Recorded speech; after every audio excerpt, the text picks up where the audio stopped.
we are literally at the verge of history in the making, because I know that since time immemorial, we've not had an ecosystem that sort of plugs with the diaspora. Most of what we've seen in the market in the past has been probably the diaspora trying to send capital to take care of medical bills or take care of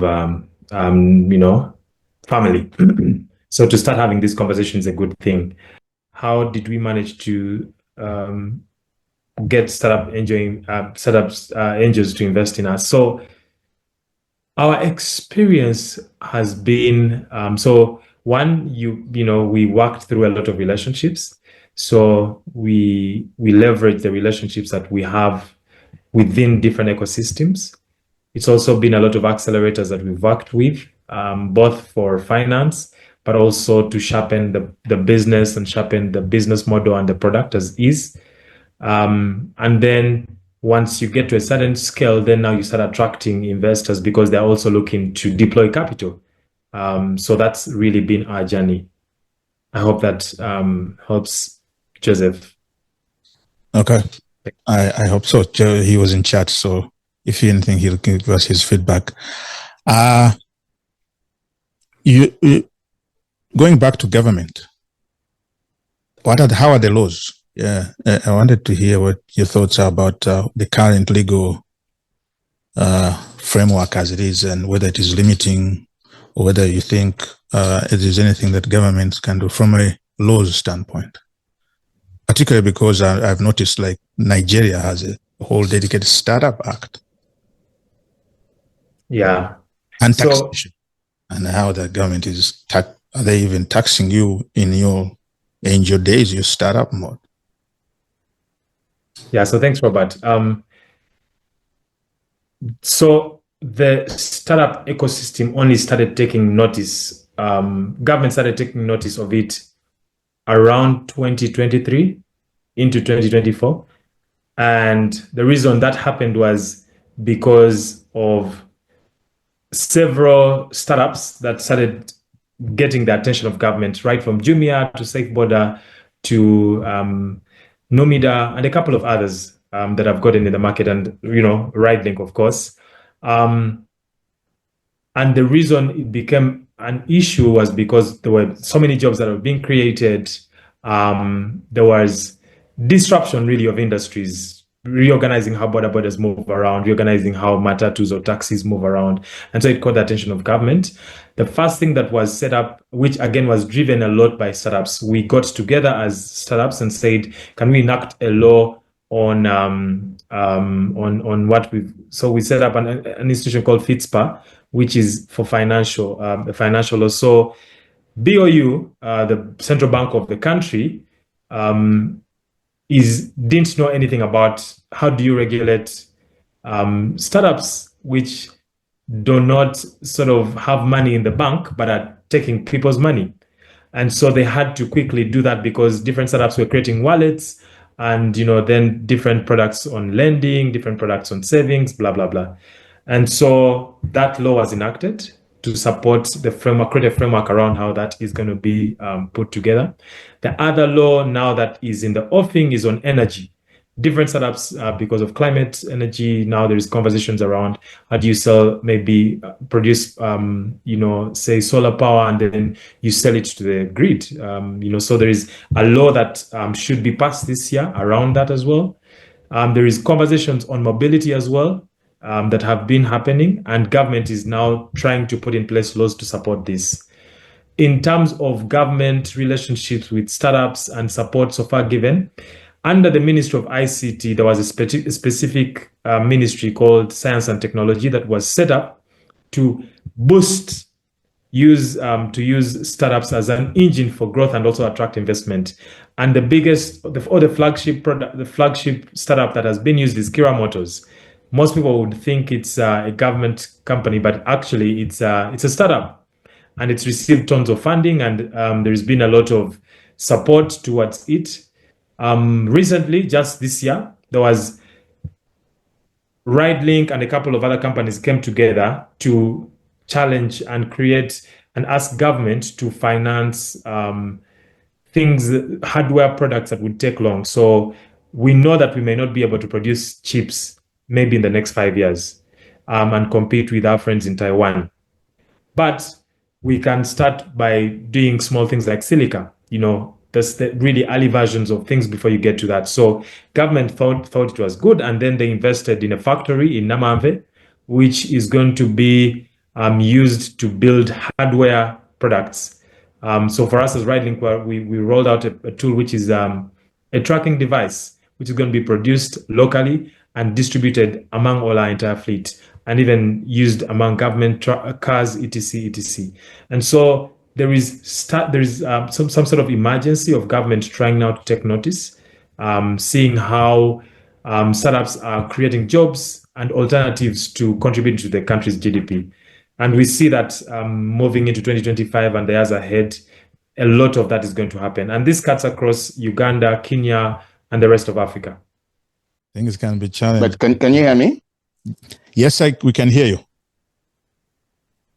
Okay, yeah. So I'll just introduce Daniel because I'm also in Kampala here, so I'm not sure of my connection. But so Daniel is founder CEO of RideLink. A logistics startups in Uganda. I've met him before, and the whole objective really is, to build, building a company, takes so many things. It's an ecosystem. So there's a lot of, talent, resources in the diaspora, capital.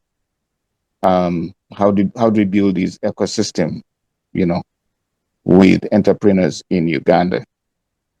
So that's the whole objective, which realized that, we need to connect with entrepreneurs in Uganda, just like, if you look at other communities, Indians, this is what happens really. We are a resource of capital, we are a source of knowledge and so many other skills like that. So I'll have Daniel now, he can go ahead. Yeah, tell us more about himself and RideLink.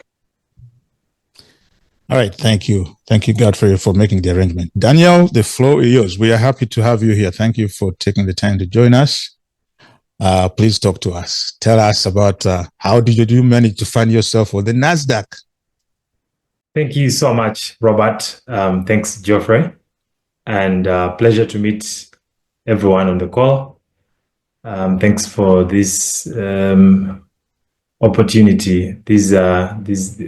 We are literally at the verge of history in the making, because I know that since time immemorial, we've not had an ecosystem that sort of plugs with the diaspora. Most of what we've seen in the market in the past has been probably the diaspora trying to send capital to take care of medical bills or take care of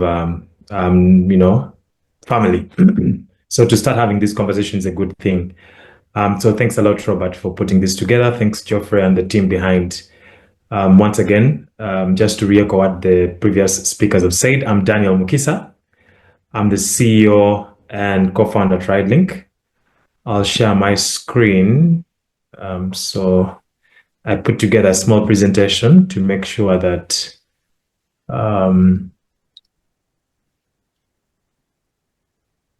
we can have a candid conversation. Okay, so it's going to be quite brief, and then mostly I'm happy to have questions and a bit of feedback. So as Ali mentioned, I'm Daniel, CEO and co-founder of RideLink. I am also a three-time founder, and I'm happy to have been recognized as a Forbes 30 under 30 in 2022. And happy to be here. So what is RideLink? We are a B2B logistics platform that connects small businesses that want to ship to both local and international transporters and help them access affordable, reliable logistics solutions. Why this particular business? So this is my third company that I've started, and this was the logistics business really was founded in 2021, but 2017 we're doing ride hailing still under RideLink, but for logistics we fully went live in 2021. And what drove us then was the context of Africa and how it relates in global trade. Africa just has a lot of trade, both intra-Africa and with the rest of the world. But the single biggest bottleneck that we have is logistics. And to paint a picture of what that looks like, the market of logistics is about $150 billion in just Middle East and Africa. And it's been growing at 6.4% annually. And it's going to be doing the same over the next 5 years. But the region where we come from, Uganda, to be more specific, for businesses, they are spending up to 40% of their revenue on logistics. If you compare this with the rest of the companies in the West, in Europe and a bit of Asia, the average is about 10% of revenue spent on logistics. For more context, for a 1,000 kilometer distance in Africa, it takes about 7 days to complete that trip. But the rest of the world spends a day to ship a product over a 1,000 kilometer distance. So that means there is lost time, lost money, and everything else you can imagine. And that leaves a 30% value capture opportunity for a business. This is why we started RideLink. We found out the reason as to why this is the case is because there is fragmented supply of transporters. There is no data to use to price, too many middlemen, the lack of digitization in the space. And so that's how we ended up starting RideLink. So we created a platform. And since 2021, we had minimal funding. We raised about $600,000 from some reputable investors, including Morgan Stanley and Google. And we built out the go-to choice product for small businesses. And we've worked with over 4,000 of those small businesses over that period, serving about 7 markets.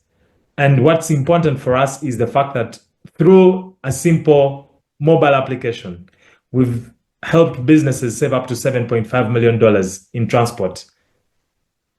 Yeah, so our platform is quite easy. If you have a phone, which of course you do, you can just download the application and try it out. But typically how it works is if, say, John wants to ship a product from China to Uganda, they will get on the platform, sign up with their details, and then input a pickup, a drop-off point with the product they're moving. Once that's done, they hit submit, and our system will automatically route them to available transporters, both locally and those in China, who probably are doing that route of China, Uganda, and give them a price through the platform. Once it's agreed upon, that particular transport is connected to John, and the shipment is picked up, dropped off. Upon drop-off, John goes ahead and makes payment. The platform has since grown. There is over 12,500 transporters that are on the platform right now, and as I mentioned, in 7 markets. And yeah, that's how RideLink has been growing over the past couple of years. In terms of impact and where we are at, so right now we work with about, I think that number has since grown from 4,000 now, about 6,000 customers as of data of 28th of February. We have also gone ahead to attract some reputable customers because of the quality of the service, the likes of Coca-Cola, Pepsi, Jumia, and more recently Alibaba, which is having a very aggressive attack on the African market. So yeah, that's really what RideLink is and where we're at. In terms of funding and what that space looks like, as I've mentioned, we did a pre-seed round in 2023 and we managed to garner about 600,000 on our pre-seed round. But before that, we were bootstrapping the whole time. And in that pre-seed round, we raised about $600,000, and then also went on to raise some debt of about $2.5 million. And this is what we've used to scale. In 2024, we opened up a round, and since then, we've also we opened up again a very simple bridge of about $1.5 million, and we have so far raised about 400,000. And I'm glad to announce that part of that money is coming from local investors, which is a big win for us, on top of the other international investors like Morgan Stanley, Orbit, and Google. In terms of looking at what that means for the entire ecosystem, so RideLink is really one business in a large pond of businesses in Uganda, and I would like to make the case for Uganda here. So right now, we have about 30.5 million people that are connected by phone. Now, that's about 70% of the population has access to a phone. Also, 52% of Uganda has access to internet. And so by all means, there is massive opportunity for disruption using technology. And we've seen in the past that fintech, through mobile money, as well as logistics now and mobility, Safe Border, among other startups, have shown that there is a huge opportunity that can be very transformative on a very large scale. And that's sort of the benchmark that I want to present to us and say, look here, contrary to other investment vehicles, whether that's cash in bonds or cash in unit trusts or even on the NASDAQ or whatever, there is a slowly but steadily growing opportunity for disruption, and startups are taking the lead in this, where RideLink has taken very strong lead in the logistics space. And if we are to look at just funding in general, so last year was a dip across different markets, different things were happening. But even in the dip, about $2 billion was spent among startups, was invested in startups in Africa in 2024. But of that, only 4% came to Uganda. That's about $82 million was spent in Uganda. Again, most of it went to fintech, went to mobility, a bit of agri-tech and e-commerce. But if you pick out the 4 countries that for the longest time in Africa have been the most have received the most sort of funding, that is South Africa, Nigeria, Egypt, and Kenya. Uganda, Ghana, Zambia, and now Senegal are sort of what you would call the next phase of the next opportunity. And that's why we are now starting to see lots of VCs, even now starting to set up shop in these countries. And to be again specific, in Uganda, just last year, there is about 3 VCs that came and set up shop with capital domiciled in the country to invest in startups. And so investors across the world are seeing the opportunity because, as we all know, Africa is the next frontier for disruption. Yes, we've had so many challenges, they still exist. But as we all know, usually in the midst of challenges where there is opportunity for growth, opportunity for investment, and opportunity for scale. And so really, I'm here to make a case for, one, Uganda as a destination for investment. And we've seen so far in the space from 2012 until now, about 4 successful exits, but 2 that have been public. That is Rocket Health and Guardian Health in the health space, that have gone on to raise capital and deploy capital and massively disrupt industries and even give a good payback for the investors, which are the funds that have invested in them. And so I think there is a big opportunity now, because then they set the rails and the rest of us are building on top of that. Now, thanks to the power of AI and the opportunity of digitally scaling products, we have a large opportunity to do this. If you may indulge me again, we also know that of the unicorns out of Africa, 2 of them have been founded by Ugandans. That's Go1, by Melvin Lubega, and Cheaper Cash by our own Ham Serunjoji. And so there is talent, there is drive. And now what remains is how do we bridge this gap, which is why this conversation. So thank you very much. That was my presentation, and hoping to have any conversation, any questions, and yeah, happy to share any feedback. Thank you. Yeah. Please join me in giving Daniel a big round of applause. Thank you for taking your time to talk to us. My first question, and everybody else is free to unmute themselves and ask. But my question to you is, what do you think is preventing companies, startups in Uganda from scaling? Because I know I always think about that.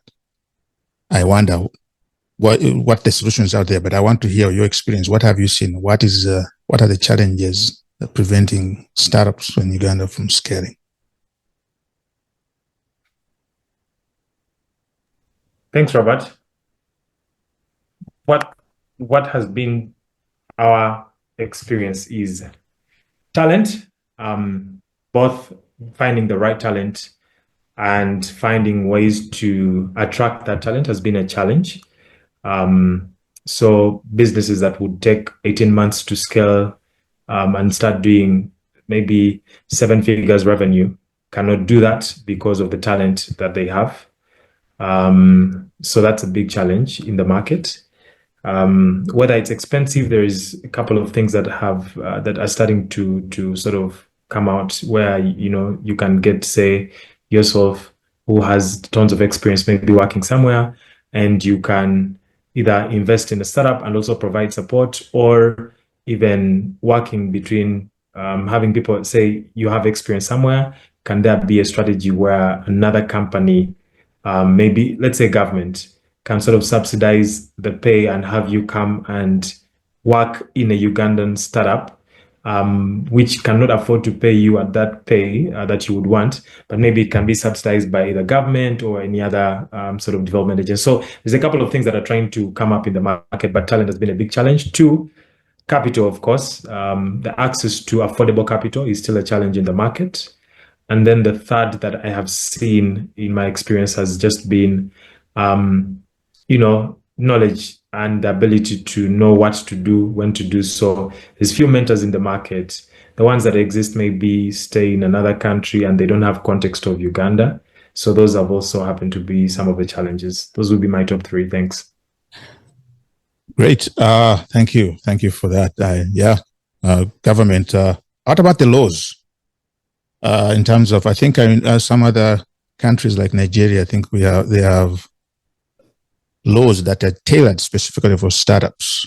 I don't know whether there's any traction on that in Uganda, and whether you would think just laws will, relaxing them, fine-tuning them in a way that enables startups not only to germinate but to scale. Yeah, I wonder if you have any thoughts. And then after that, let me first take also a question from another Daniel.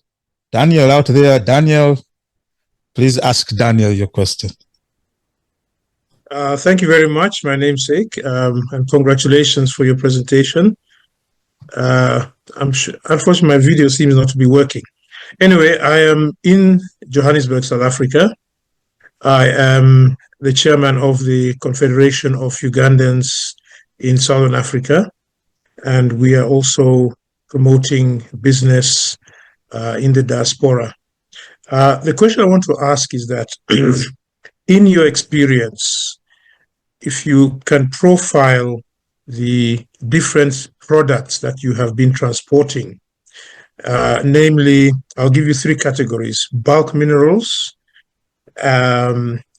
agri-produce, which are perishable, and also high-value exports, such as in Uganda, coffee is one of them.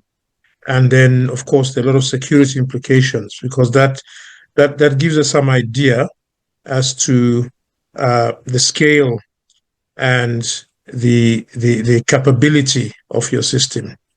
That is my question. Thank you very much, Daniel. Mm-hmm. And Yeah, thank you. Thank you, Daniel, for that question. Daniel, allow me to read one more for you so that you could, maybe two, they're in the chat, so that you could answer all those four at the same time. Mr. Mogenyi Dennis said that, where's my chat here? Okay, yeah. He says, are there any restrictions to goods being shipped through the app? In other words, do you have any restrictions, as if maybe he wants to, let me say, I like to trade in guns. I'm just kidding. Are there any restrictions? And what are there any other considerations like custom regulations for the various countries? And which countries do you, which jurisdiction in terms of countries can use your app? And then Mr. Katabazi in Michigan,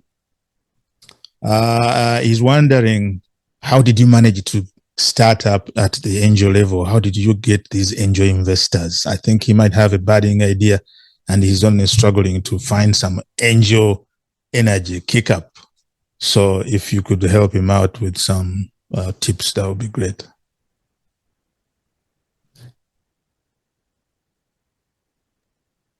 Thanks, Robert. So I will start with Daniel.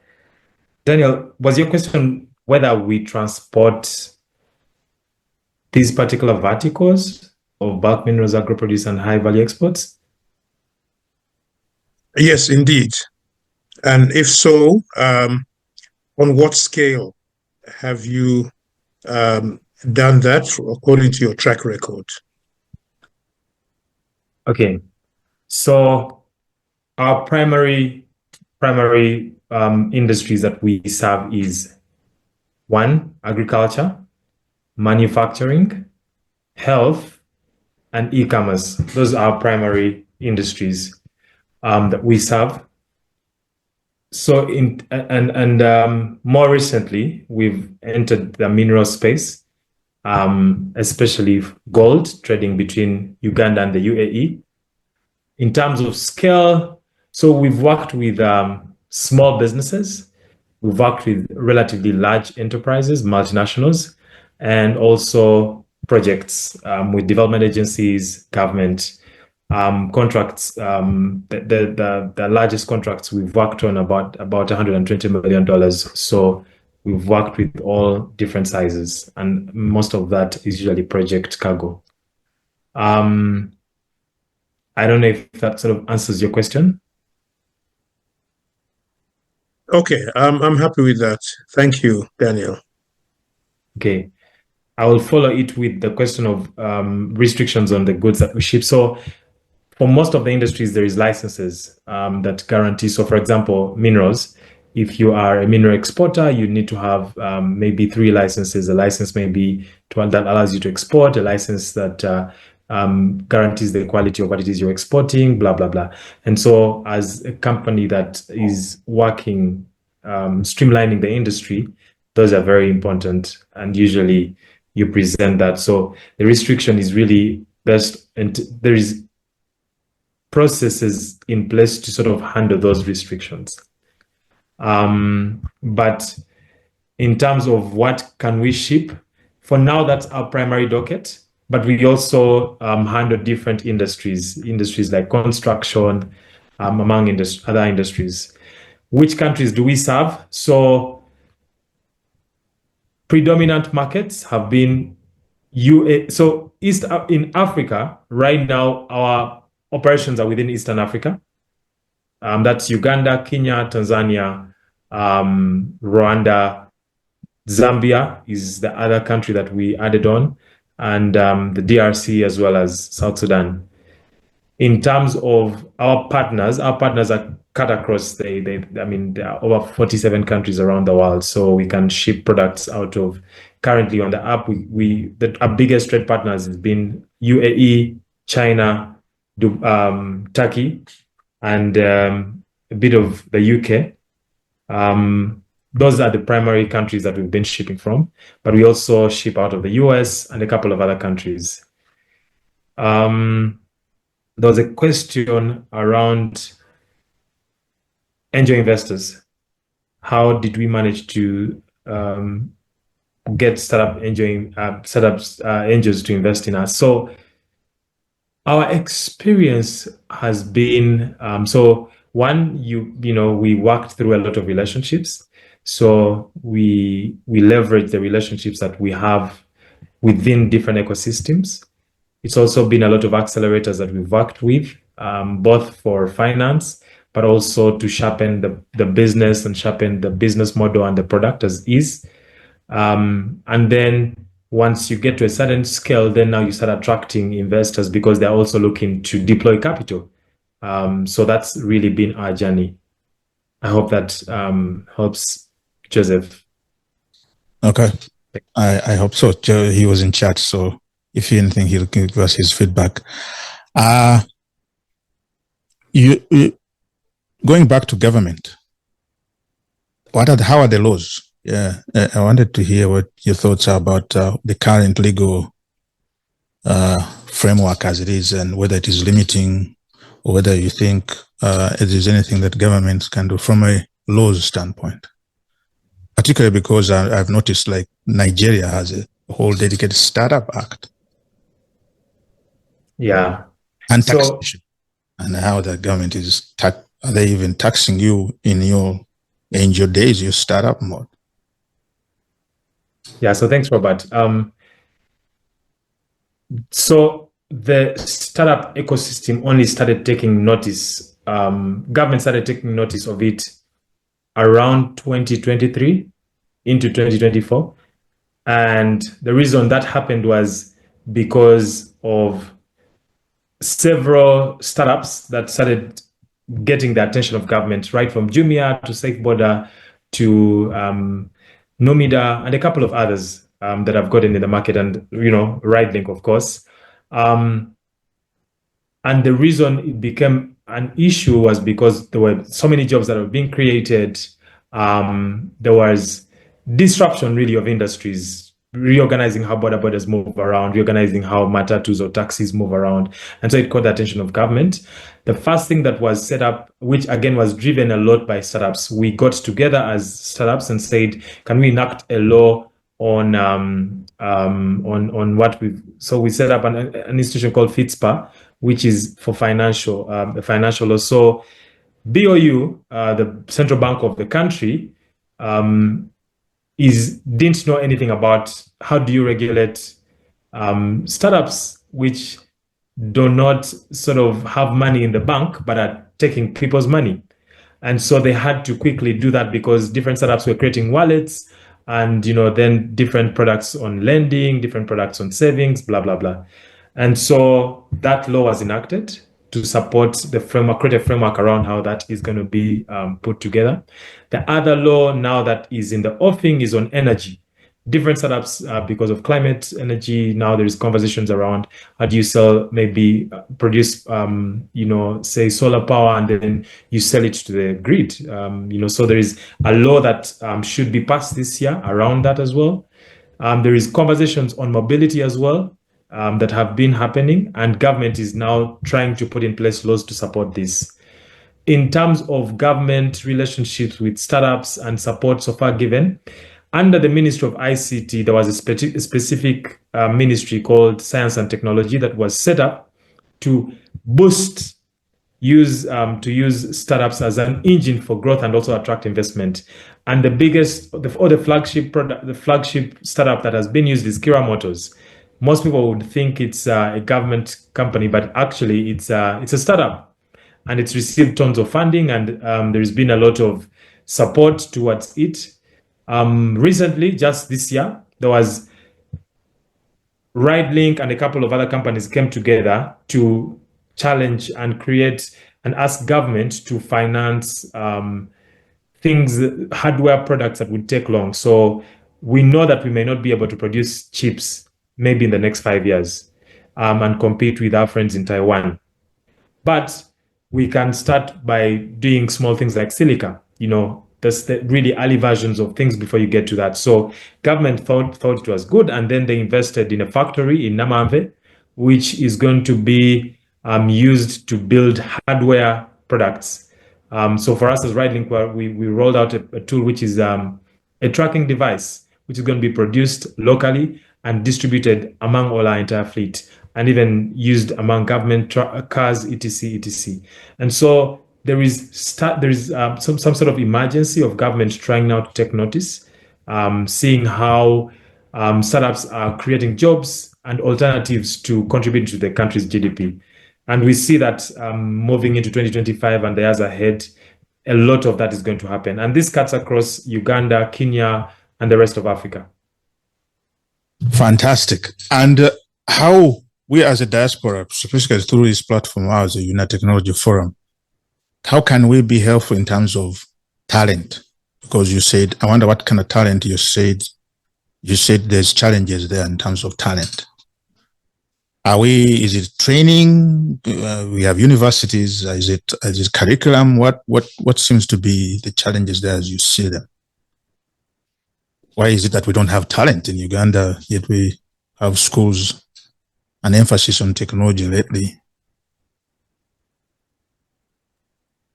Yeah, so specific about talent, every year we're having about more than 50,000 students churned out of university, out of their undergrad, that are being churned into the marketplace. And yet when the job market opens up, they are not able, they need about 2 years to get to know just basic things like how to send an email, how to do XYZ, because most of how our school setting has been a lot of cram work. It's been a lot of theory. The way the world has also advanced is in such a way that critical thinking, analytic skills have become part of how businesses operate and how the world evolves. These are skills that have not been taught from the grassroots in our traditional schools, which typically are the ones that are teaching 70% of the population. When you have 70% of the population coming out of a system that doesn't teach critical thinking and analytical skills, and yet that's what the job market demands, then you have a problem. And what the diaspora has as a unique opportunity is, because of the avalanche, because of how abundant this is in terms of maybe where you work, whatever, these are some skills that could be honed, whether through mentorship or through just strategic partnerships that can be striked for some of these startups. So some of the things, the conversations that we're starting to see is conversations around, say, people in the diaspora that have maybe a month off can come and sort of do some sort of maybe internship at a startup, but not really internship. Really, they're doing knowledge transfer to just. It could be things like building software. It could be data analytics. It could be anything. And some of it, they don't even have to move. They can just say, I can work remotely, because thanks to COVID, now many businesses, literally every startup works 3 days in office, 2 days out of office. And so it's not a new thing. So from a talent standpoint, there is those opportunities. Of course, again, I will not, I think there is also opportunities around customers and just getting the word out there that, say, for example, if RideLink says, I can ship products out of the US, do we know people that are in the US that could sort of, say they would use RideLink to do that between US and Uganda, people in the UAE and all of that, those opportunities.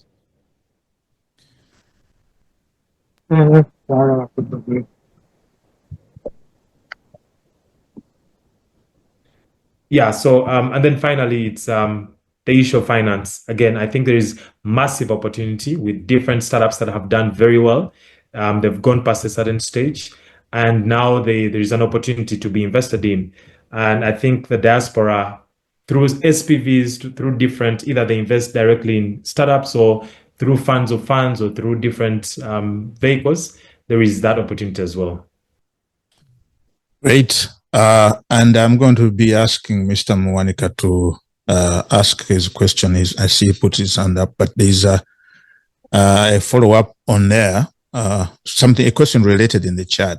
I can't tell, maybe an Agaba Thomas of St. Thomas.edu. Somebody's asked, that what are accelerators? What accelerators did you work with? Or do you work with? Or do we have any accelerators in Uganda? Maybe that is something that could help. Well, I think that is on the money side. It's not really related to the training, but that's on the money side. And by the way, Daniel is my OB from Nalia SS. He's proud of you. Yeah. That's an OB of yours. He's using a St. Thomas that edu email. Sorry, Salongo. It's Henry. I failed to adjust my username. Oh, that's you. Okay, I think I prevented that. Yeah, so it's Henry from Minnesota. So my question was, because Daniel, you talked about an accelerator. So I don't know if you worked with one. So yeah, I just wanted you to just expound on that. If there is anybody who mentored you, something like that. Oh, thank you. Okay. All right. Here. Oh, okay. Thank you. Thank you, Henry. Thank you. Good to hear from you. And let me see. And one more question. Sorry about that. So I've seen you're saying Google for startups, right? I've been able to see Google has a program for startups that's related with its cloud program. I don't know if you use some of its services. Mm-hmm. Okay. All right. So here's another one in the chat. Thank you. Thank you, Henry. Here is another one in the chat from Mr. David Matanda. He wonders, do you deliver to the address? How about taxes? I see. Do you do door to door? I guess he's looking for a bit of a detail on how what problem you solve. Is it door to door? You business to business? If you could elaborate a little more on that. And then Mr. Noah Monica, please ask your question so that Daniel can address that as well. Thank you so much. I hope you hear me. Yes, we can hear you. Yeah, thank you so much, Daniel, for your presentation. And there is so much that you kind of like, you started peeling the onion, but there's no way you can peel it all the way. I just wanted you to a little bit touch more on the seed round and how folks can be able to partner with you, how they can be able to get more information, so that this can become a more meaningful conversation for some of us who want to get close to RideLink. We want to be part of the journey, part of the story. If you can kind of like, just kind of like, give us like, where do we go from here? That would be wonderful. Thank you so much. Thank you. Mr. Monica is another community leader out of Ohio, somewhere in Ohio. So thank you as always for joining these conversations. And before you answer those, let me also go back. I think I missed one from Mr. Mugenyi again, who in terms of the product or your app, he wanted if you could speak to the cybersecurity, data privacy protections, that kind of thing as far as your app is concerned.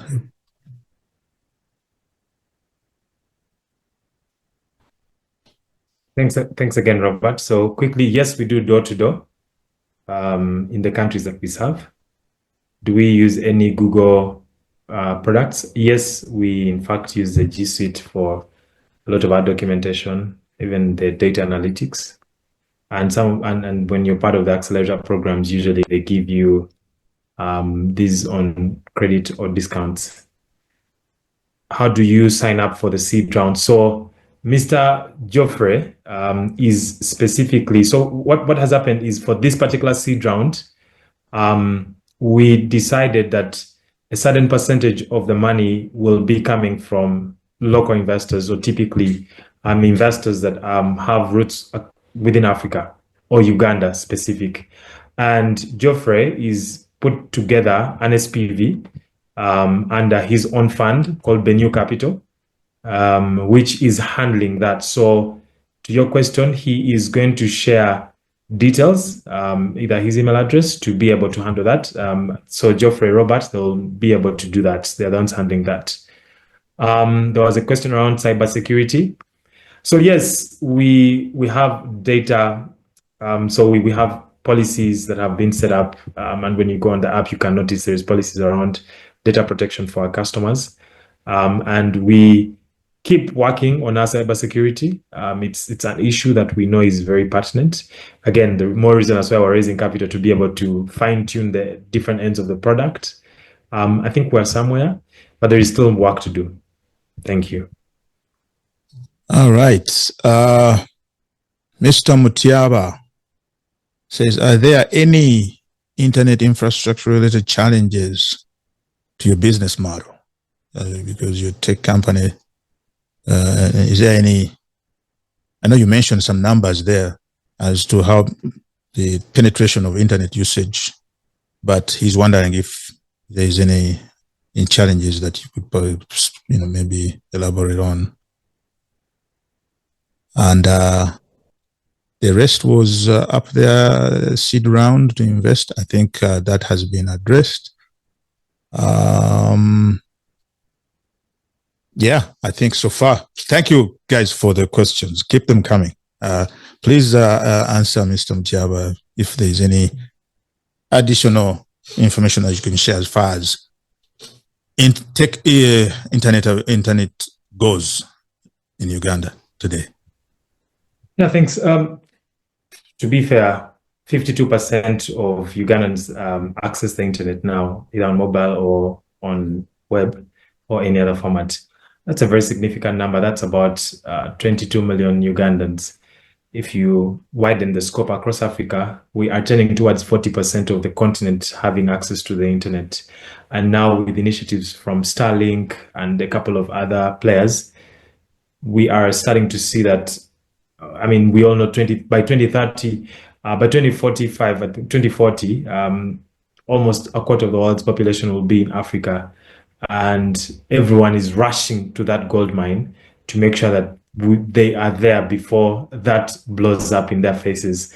And so from an internet standpoint, 52% is very significant to build for. It's worth betting on the fact that also because it continues to grow, it's a good bet. So I don't really think it's a challenge per se. I think it's an opportunity. Mm-hmm. So can I jump in there to actually clarify on the question? I was trying to figure out. I know that the penetration is quite good with that percentage, but we're talking about availability. Is it available all the time? Is it affordable? Are there any kind of breakdowns that would stop a transaction from going on? Can somebody shut it down? Have you experienced any of that would get in the way of you reaching the goals of serving your customers? To be fair, the internet providers have been very good. Usually, mostly when there's a breakdown, it's usually system related. Not so much the internet as maybe internet breakdown. The challenge, though, of course, in rural places, usually where you have 4G, you probably will end up having 2G or 3G. So there is still work to do there.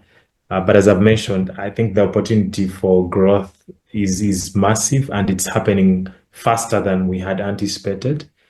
So that's why I said I think it's really an opportunity in the making. Yeah. Okay.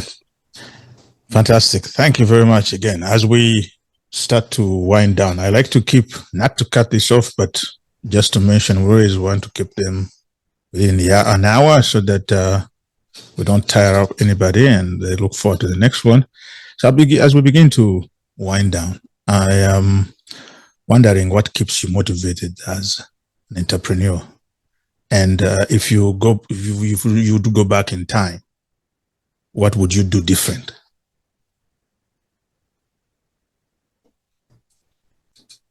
Motivation to know that we've not yet reached the goal that we set out to do, making trade possible for everyone, everywhere. That's really a far cry, and so that keeps me motivated. What would I change if I was to go back in time? That's a very good one. Well, to be fair, I would have gotten mentors maybe earlier, super mentors a lot earlier. And even those that are worth pay. I mean, those that I could pay for, I would have paid for them a lot earlier, so that you can move faster. Thanks.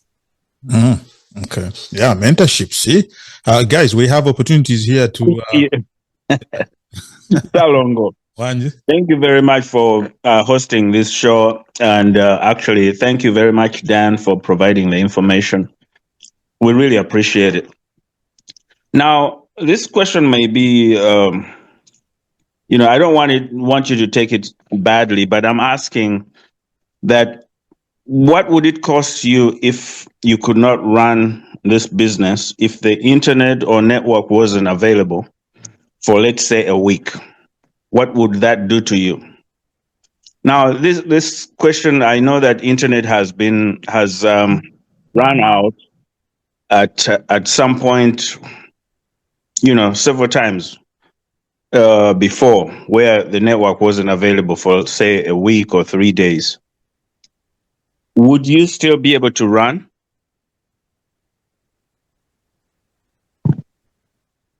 Yeah, thanks a lot. That's a very good question. So, internet shutdown maybe during elections, etc., as we've seen in the past. So of course it's terrible. I mean, there is a time when the internet shut down when we had an investor meeting the day that very day because there were elections. It was terrible for us because sometimes investors don't have that time. Of course, it would cost us a lot. But again, as RideLink, we operate currently in 7 markets, and that number keeps growing. We're raising for scale. Like any business, really, when you're building, you obviously sort of do risk mitigation, whether that's capital and where you deploy it, or it's markets and which markets you serve. So we're very cognizant of that, and we keep growing. And we know that if internet shut down one day in Senegal, it probably will be operating in 6 other markets. And it also won't shut down for 365 days. Even when Facebook was shut down in Uganda for a long time, it still, came back. And so we know that those challenges, those are the part of the challenges of doing business in Africa. But I think the opportunity is larger, and with the right risk mitigation policy structure, you can navigate them. Yeah, actually, that is a good question. In terms of business resilience, I think that's what John is trying to drive at. Like, how can you be able, even when you are faced with a situation where you have investors and all of a sudden they have shut up a shop in Uganda for you to access the internet, do you have another source of how you can be able to kind of play that one, so that you can kind of be able to navigate that? So I think I think he's talking more in terms of business resilience here, like maybe starting to think outside of like, hey, can I have a satellite office somewhere else? So that when something like this happens, still life continues. So in other words, maybe you want to become his DR site in Ohio. So you, hey, just throwing things around. You could become the DR operation center. Whenever anything goes offline, Ohio goes online and business continues. But anyway, partnerships. I think I'm trying to remember if you spoke about that. But partnering with others in terms of franchising or anything. Do you have any opportunities for those who say are in the logistics business in the US and they might be looking to how to partner with you or do business with you in conjunction to what they do as logistics provider? Yeah, so we are open to conversations on partnerships. In fact, our business is built on partnerships. So anywhere in the world, as long as there is synergy and we're aligned in vision, values, we're happy to do that. Okay, fantastic. I think that is all for me. Mr. Mukisa has provided his email. in the chat. Daniel at ride-link.com. Daniel at ride-link.com, and I'll put it into the UNAA technology chat here so that it can be. Oops. That copy. Oh, no. No, I don't think it allowed me to copy. But anyway, Daniel at ride-link.com. For those who do not see the chat, that's the email. And thank you for joining the forum. If this deck or any other information is available for you to share, please dump it into that WhatsApp group. I saw you joined. And you also got a thank you from Georgina Nyakairo Chironda. She is the Director of Development of the Uganda North America Association. She is also a data scientist, one of the best that is out there in Georgia. So if you, like you said, there's talent issues, I would like to think data scientists are one of those people, the gaps that you may have. So that's one person to engage. And I think that's it. I don't see any other. Diana, you said you joined late. Yes, but it's recorded. You will be able to go back and listen. Diana has interests in CRM development, CRM tools, with a focus on Salesforce platform. So yeah, so thank you very much. Once again, I would like to thank you for taking your time to come and share with us. Congratulations. And thank you for inspiring us. NASDAQ, how did you end up? Did I ask about that picture there? I keep going back to it.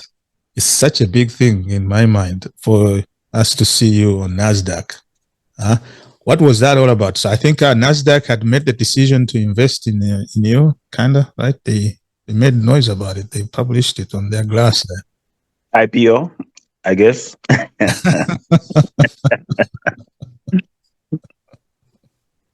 No, so for the NASDAQ, once Morgan Stanley invested in us,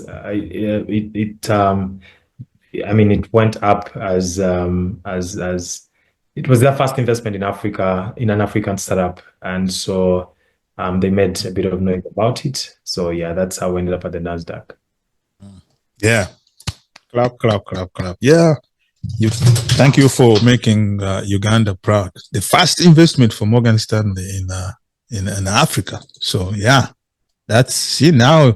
Thank you for sharing that with us, because I didn't know that's the case. But anyway, thank you very much. Good night to you. It is midnight in Uganda now. Musule bulungi. Stay cool. I hear it is Arizona-like over there. But thank you very much for sharing. It's been a great presentation. Everybody in the chat is liking it. Great information. And please come back whenever you have more or other friends to share with us. You've left us a takeaway, which is we are technology practitioners here in North America. We have some skills, or no people have skills.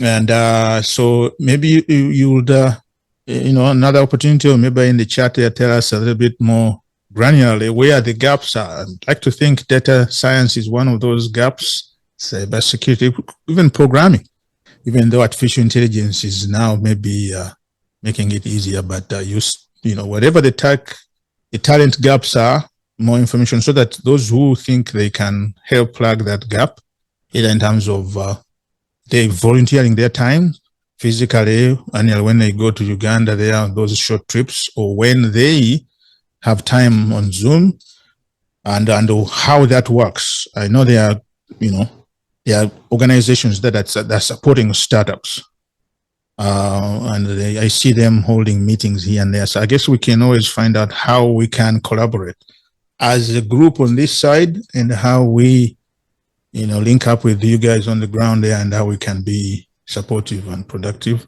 I think those are the takeaways that are for me, and that's what we're looking for.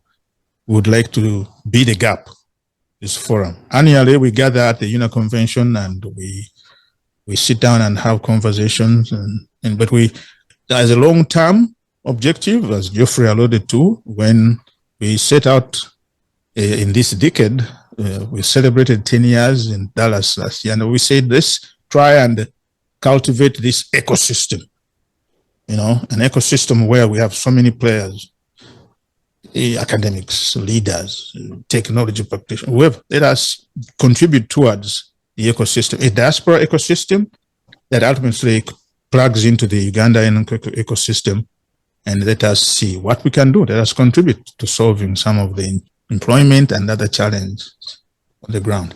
I see. So, Salongo, one more comment from me. I know it won't be long. I just wanted to know, after we have listened and participated in this call, what does Dan want us to do? Okay. All right. So, Dan, before you think about that, I see UCOM, Ugandan Community of Michigan. I don't know who is behind there today. I would like to think maybe Dr. Sarah Walugembe. Please ask, and thank you for joining us. Oh, thank you. Thanks for the opportunity, Mr. Chigundo. I just have a simple question. I typed it in the chat, and since you're about to close, I was like, okay, I'm sorry, I have to raise my hand before you close. I just wanted to know if we could get the recording. I'm so interested into this, but I wasn't here at the beginning of the meeting. So where could we access the recording, please? That's all. Oh, sure. Thank you very much. I will provide the recording. I'll prepare it in the form of a YouTube link, and I will share it so that it can easily be consumed. Thank you for joining us. Please hello to the people in Michigan. Thank you. Thanks for hosting us. Yes. Mr. Awichu in Arizona says it's only 54 degrees, so they're good. Well, it's going to get harder. In Uganda, people are baking. It's shocking. But that's it for today, guys. Thank you very, very much for taking your time. Have a great weekend. Mr. Chivonika, thank you for making this possible. Nice to meet you, Daniel. Best wishes as you continue to roll with this. And so you didn't want him to answer that last question? Ooh, my bad. Oh, Dan, please. There was the one. I think you remember it. I'm sorry. Yeah. Quickly. So about the seed round is open, and we are looking to close it before Q2 of this year. Specifically for this, Geoffrey is handling it, and so anyone who is interested in the round, we are happy to have conversation around the terms of how that could look like. But we're raising, again, it's $1.5 million. So far, we've locked in $400,000, so it's about 1.1. And this is, equity, saves, and all types of investment. And then we'll be matching it with a line of credit of about $10 million, but that's already being sorted out by some of the banking partners and investors that we already have. So for now, it's just the bridge of 1.5 million. Thank you. Yeah, all right. Mr. He wondered, what do you want us to do? I think, was that the answer, right? Yeah. Yeah, he answered it. Okay. All right. Thank you. Have a good day. Good night. Thanks a lot. Bye. Happy to meet everyone. Thank you. Yeah.